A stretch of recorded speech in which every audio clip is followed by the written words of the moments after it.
இன்றுடன் கிறிஸ்து பிறப்பு பெருவிழா நிறைவுக்கு வருகிறது. 40வது நாளில் ஆண்டவராகிய இயேசுவை அர்ப்பணம் செய்ய அவருடைய பெற்றோர் எருசலேம் ஆலயத்திற்கு அவரை கொண்டு செல்கிறார்கள். ஆண்டவருக்கு அர்ப்பணிக்க என்று தமிழில் நாம் வாசிக்கின்ற இந்த சொல்லாடலுக்கு கிரேக்க மொழியில் பாரஸ்தெசாய் என்று கொடுக்கப்பட்டுள்ளது. லூக்கா நற்செய்தியாளர் ஆண்டவராகிய இயேசு அர்ப்பணிக்கப்படுகிற நிகழ்வை பலியாக்குகிற நிகழ்வு என்று குறிப்பிடுகிறார்.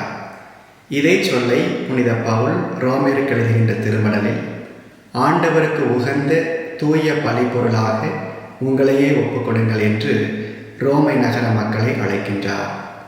இன்று ஆண்டவர் இயேசு ஆலயத்தில் காணிக்கையாக ஒப்புக் கொடுக்கப்படும் நிகழ்வு அவருடைய கல்வாரி பலியின் முன்னோட்டமாக அமைகிறது. இன்றைய நாள் நமக்கு தரக்கூடிய பாடம் என்ன? நாம் இன்றைய திருப்பலியில் மெழுகு திரிகள் ஏந்தி பவனியாக வருகின்றோம். மெழுகு உருகி பலியாகி தன்னையே பலியாக்கி ஒளி தருகின்றது.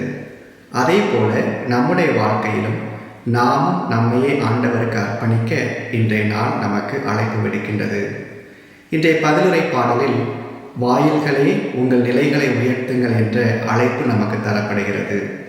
நம் இதயம் என்னும் வாயிலை நாம் உயர்த்தும் போது ஆண்டவராகிய கடவுள் அங்கே நுழைந்து அவர் தம்மையே தமக்கு காணிக்கையாக்கிக் கொள்கின்றார். நம் வழியாக அவரோடு அவருக்காக என்றும்.